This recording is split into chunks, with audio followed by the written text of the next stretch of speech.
So nice to meet you. I'm so honored to be invited to this meaningful first webinar of this organization. And actually, yeah, today I will talk about mainly about my space flight and experience before and after related with the flight, and then briefly talk about after career to get more opportunity to work together. And before starting, today is quite meaningful day because first of all, maybe some of you already know, and then today is the Day of Science in Korea, 과학의 날, and that is the every year April 21st. And so, first Korean astronaut program, when they opened the application, they opened the first application on the April 21st. And then on that day, I wrote my own application to apply for the astronaut selection program. So even I just celebrate that day with my own wine. So I just want to share that. And then there was the poster. I can see that when I applied for an astronaut on that day in April 2006. So we had a very interesting selection process, and this selection process is pretty much similar with many of the country who had a first astronaut of their nation, but a little bit different from the Russia and America and European Union, and then those Japan and those kind of country because they have a periodic selection of an astronaut, so they have a little bit higher bar to have a prerequisite. But most of the country who has a just very first astronaut in their own country, they open to most of the general public in their own among their own citizens. So in 2006, we have a 36,000 applicant when they opened the application. So I was one of 36,206.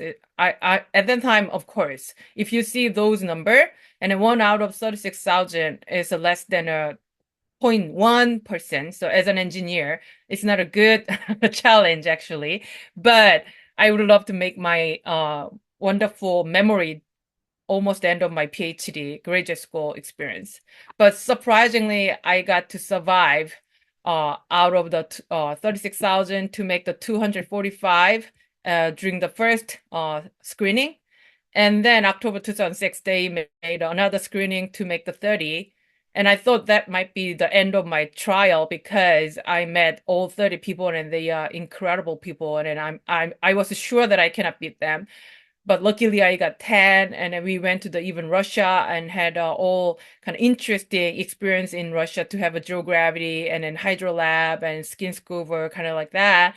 And then 2006 Christmas Day, we had a final announcement who will be the first Korean astronaut candidate, final two candidate. And then on that day, I got a biggest Christmas gift ever in my life still and became a final two. And two of us went to the Russia and then had a 1 year training, not only with the simulator of the ISS, but also Soyuz capsule, and most toughest but meaningful and interesting training was the Russian language. You can see the top center, and I learned the Russian language with one of the Russian teacher who taught all the international astronaut around the 30, 40 years. And then even if he cannot understand Korean or English at all except the Russian, but he got read our mind because teaching the foreign astronaut for several 10 years. And it was really tough, but also interesting experience. And then also learn how to use the restroom in Soyuz capsule and in ISS, of course, because that is very essence of the life support, and also how to survive during the disaster, and then how to recording the camera because we cannot bring all the cameraman and producer up to the space station, but we really have a huge responsibility to share all the experience and then result to all their own citizen. And survival training, not only uh Black Sea around the Ukraine area, and but also in the middle of the forest for the landing in the on the ground. And then when we had some kind of situation, we needed to have survival training.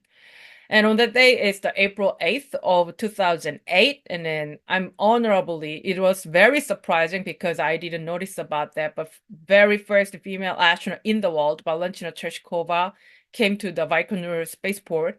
And then she escorted me to the launch pad from the bus. And then that was a really incredible experience. But I should explain a little bit more detail about on this photo because some of my friends said, and then, are you really close friend with the first female astronaut in the world, Valentina Tereshkova? Because we doubt about it. Because look at her face when she holds your arms, and then she doesn't smile at all. And actually, she was almost like my grandma during the training and even before and after my flight. But she really take me as a grandchild because my age was exactly same as her granddaughter. So she keep telling me everything will be okay, don't worry about it. Everything will be okay, don't worry about it, kind of like that. But I didn't worry at all, as you can see my smile. But as the grandma to who needed to send their granddaughter to the space with on top of the missile rocket, and then she might have a smile at all. And on top of that, my mom was on the observatory in the 3 kilometer away of the launch pad, and then she fell down because it's her biggest explosion ever in her life because she never saw the rocket launch. And but it was even really successful launch, but for her, and the ground is shaking and it sounds is incredibly big, and then her daughter is gone away in the sky, so she just fell down, and then all the security urgent and then urgent care peoples and medics, and then they run should have run to my mom to wake her up and then take care of her. So as you can see, our Soyuz rocket and the Soyuz 12 rocket was going on really, really well. And then I arrived in a space, and then you can see the brief kind of record video of my space experiment, and we planting the seed and then bring the fruit flies to check the whole their life in space and some kind of body changing with the body fluid changing in the space. And also we have several Korean space fluid developed with the nuclear engineering research center and a fluid research center under the Korean government. And also we have a several chemistry and a chemical engineering and a physics experiment in space also. So not only as an astronaut, but also for the space experiment, they had really buying selection competition. They got more than 100 applicants for that. And a committee member picked only 18 experiments. And we have a significant and a very important experiment also I should bring up, and then to have a performance like this is for the education for the students in school. So several of them got into the science textbook in Korea. So I'm so honored to that be covered on the textbook, not just the book, and it's a textbook and a national textbook. So we have 18 different kinds of experiment we brought up. And also, we should have a several cultural activity as the first Korean astronaut in the ISS. And also, as you remember, at the time we had a Secretary General of UN was the Korean also, Ban Ki-moon, and then he shared one UN flag with me, and I brought up to the International Space Station, and then had some kind of hoping for the peaceful global situation. I'm so sorry and then sad that we had a several warfield still around the globe, but we really wish to have a peaceful Earth we could have. And then I put the stamp on that, and then that stamp is especially you can stamp on anything only in ISS, and then bring it back, and then bring to the New York headquarters of the UN. And then this flag is still exhibited right next to the UN Secretary General office on the hallway, so you can check it out if you go there. And of course, I shouldn't forget to have a fun, even if I have a really, really packed and a busy schedule in space. But you can see that I can find my inner peace in the middle of the air. And I had a third black belt in my taekwondo, but I've never tried a flying kick on the ground because of the gravity. Because for me, gravity is way too big to have a flying kick. But you can do even in the space station because there's no gravity. And many of the people asked the astronaut, and then I'm pretty sure that more than 99% of astronauts, they answered exactly same question. When was the best time ever during your space flight? And we all answered exactly same when we look down to the Earth. Because it's a very interesting feeling if you look down to the Earth from the spaces, you can be the third person from the Earth. And then you feel like you are just get out of the some world, and then you can be the third person to all of the world around the globe, and then that's a very interesting feeling. And also look down to the earth and you can recognize all the geographic, and you can recognize Italy and London and Bay Area, or some kind of African continent and some part of the North American continent. Some geographic shape is really unique. And then of course, as the first Korean astronaut, I really want to check it out, the Korean peninsula from the space. But as you can see, if you look down to the Korean peninsula at night, you can see like that. So top left corner, you can see the Seoul, Korea, and you can see the shape of the Hangang. And there's a lot of bridge around the Hangang.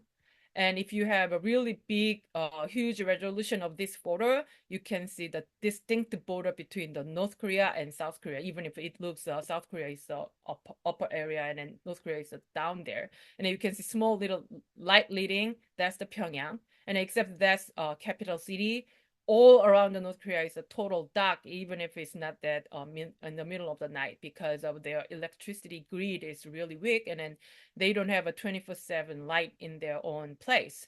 So especially the developed country and an underdeveloped country, they are neighbor each other. You can see the clear, distinct border between two countries. So actually, North Korea and South Korea border is very famous among the astronauts because they can see clearly. And second best clear distinct border is between the Mexico and US. And third one is Pakistan and India, because of the a lot of the refugee tent, they are leading the light around the Indian border. So it's very sad if being famous is not always good, because those famous distinct border means really sad history of our country. And also, as you can see, we never ever choose where we were born at all. It's actually kids of your own, and then either they were born in Korea or they were born in US. They never choose it.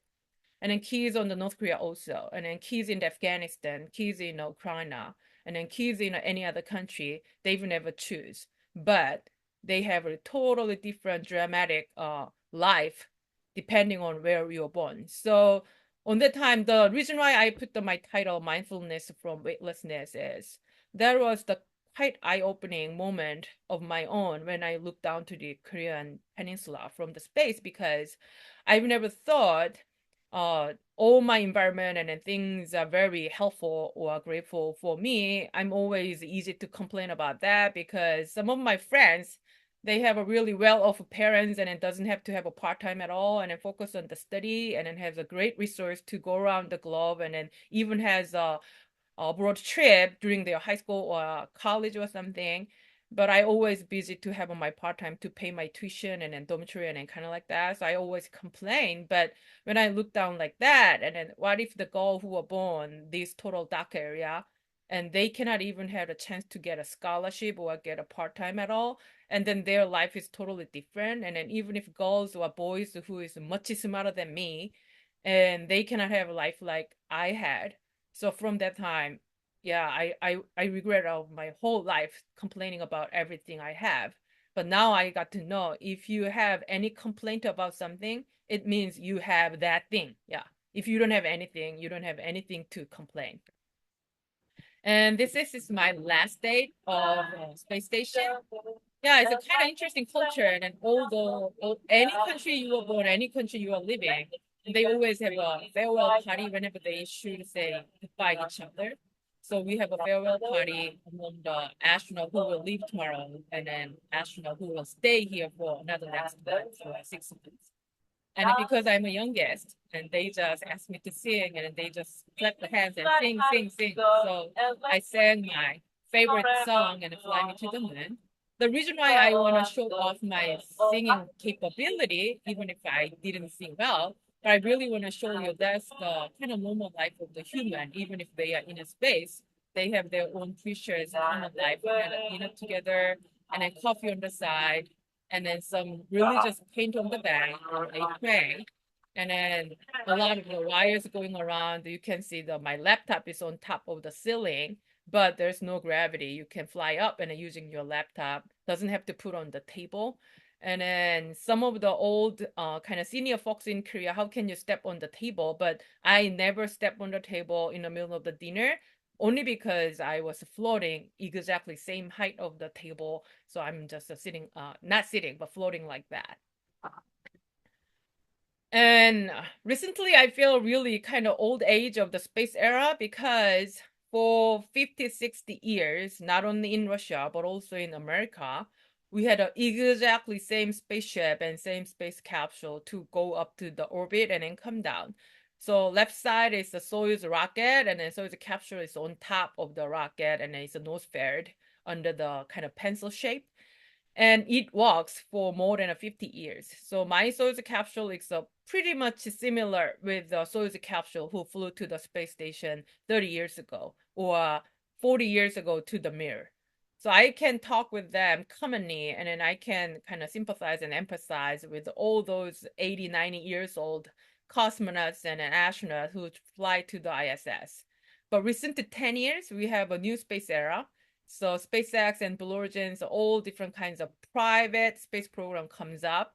So you can see that interiors and technology and everything's are totally kind of, yeah, disrupt. So even just the early 2000, we still using the stupid stick and then using all those kind of switch, and then only 50 hertz of the speed of the computer, and it works all because it's under the government and they don't want to change if it works well, and they don't have any innovation at all. But once the private space program comes up, they use the high tech for a space flight, and then it became much cheaper and very handy. And then that's a very interesting moment for me. So when the people talking about those new space, human space flight, and then I have no idea because I've never had a training with this spaceship. So that's a very interesting feeling because among the 500 astronaut in the world for now, and I'm kind of relatively younger astronaut, but I more have a comment with the old astronaut than the other younger astronauts. So that's interesting feeling. And before closing my talk, and I would love to share a little brief my career journey. So I studied my old engineering and technology kind of academic background is based in KAIST because I did my undergrad and master's degree in mechanical engineering, and then moved to the biosystems department, and then graduate with the bio and brain engineering department because they changed their name in the middle of my PhD program, even if I've never done anything about brain. And from that time, at almost the end of my PhD program, I applied for an astronaut program, and then luckily got be chosen as a final two astronaut candidate and went to the Russia. And at the time, automatically I got hired by the Korea, and then working as a senior researcher for several years until I left Korea. And I realized that I needed to add some more skills on top of my engineering and technology skill because during I working in a career, I lose 5, 6 years as my career track of R&D person. I've never had any research paper or never had any portfolio as an engineering PhD person. So it's hard to find my career path. So I decided to add MBA on top of that.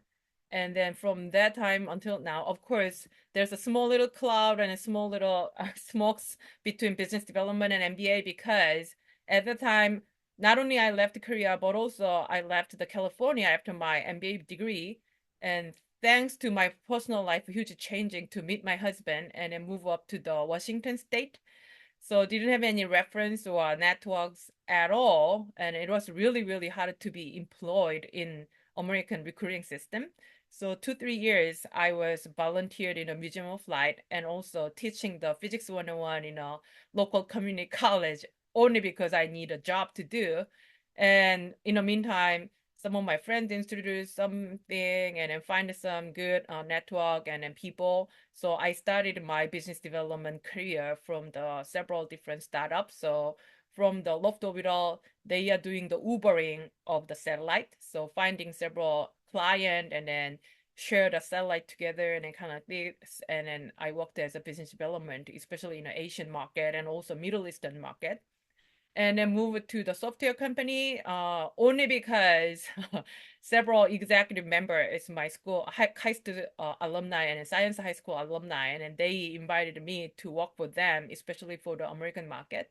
and then they developed the designing software and then prototyping software. So I connected with them to the Microsoft and Facebook and Google and all different kinds of Ford and Mercedes-Benz and then BMW, because that is very unique software for them. So working for them to grow their uh, kind of business like a J curve. And then I moved to the company called Noul, and they are developing the medical device. Especially, yeah, it's very interesting. It's a Korean startup, but they developing the malaria diagnosis equipment to helping the African community and also LMIC country. And then I really feel attracted to the innovative technology, help the people in need. So helping them as a business development, not only taking care of the R&D and clinical research program in Noel in several different African country, with working with Novartis and then CDC and then kind of like that, because they are finding the good drug for the malaria disease, and also working with several different American reference lab, because they really need the malaria diagnosis, because they keep having the malaria patient, even if not that many, but they needed to the control. So working like that, but still, I'm still looking for the more interesting and then challenging opportunity in the future. And before wrapping up my presentation for now, and I really want to introduce one of my favorite rocket scientists. He's Russian, and maybe some of you already know him, and then Konstantin Tsiolkovsky. He's the great-grandfather of the Russian rocket science, because even if he's never been a PhD program, just a local school teacher, but he got an idea about the multi-step of the rocket only can get out of the gravity field, and also making some conceptual design of the space station. So he said a planet is the cradle of humanity. One should not live in a cradle forever. And that inspired me a lot, because planet Earth is the cradle of all of us, because we got all we need from the Earth. But we should not live in a cradle forever, because whenever we try get out of the Earth, we have a great development of the technology, but it's applied for my own personal life, because whenever I left my comfort zone, I can develop myself and help other people more effectively and in finding the new solution. Because if you stay in your comfortable place, and then you cannot find any innovative ideas from there, because it's way too comfortable. So that's my closing uh, presentation always.